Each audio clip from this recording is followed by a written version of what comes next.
À l'aube d'un nouveau jour, marqué non par la lumière, mais par l'ombre de la désobéissance, Adam et Ève font face au monde au-delà d'Éden pour la première fois. Vêtus par Dieu de vêtements de peau, un acte de miséricorde face à la honte et la vulnérabilité, ils marchent vers un avenir incertain.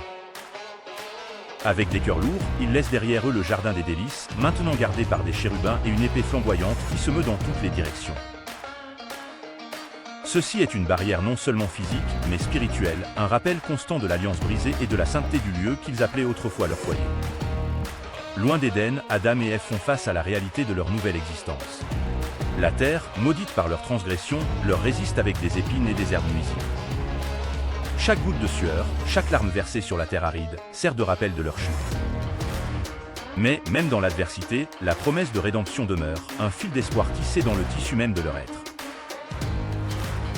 Ainsi, dans le désert qu'ils doivent affronter, Adam et Ève font les premiers pas sur une terre étrangère, loin du jardin de Dieu.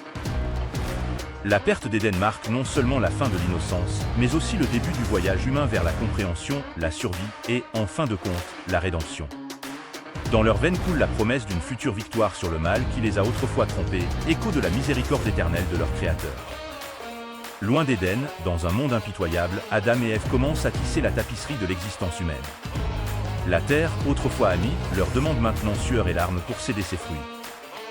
À cette nouvelle aube, marquée par le travail et la douleur, ils apprennent la force de la résilience, la douceur du pain gagné par leur propre effort. De la descendance d'Adam et Ève, des générations émergent, chacune portant l'héritage de leurs premiers parents, la capacité d'aimer profondément, de souffrir grandement et de triompher sur les défis.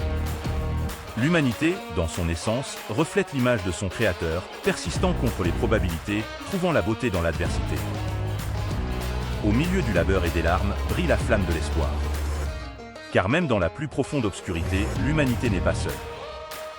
La promesse faite dans Éden, d'une future victoire sur le mal, continue de résonner à travers les siècles, une lumière inextinguible guidant le chemin de retour à la grâce. Ainsi, l'histoire d'Adam et Ève, le voyage de l'humanité, se poursuit, un récit de perte et d'amour, de chute et de rédemption.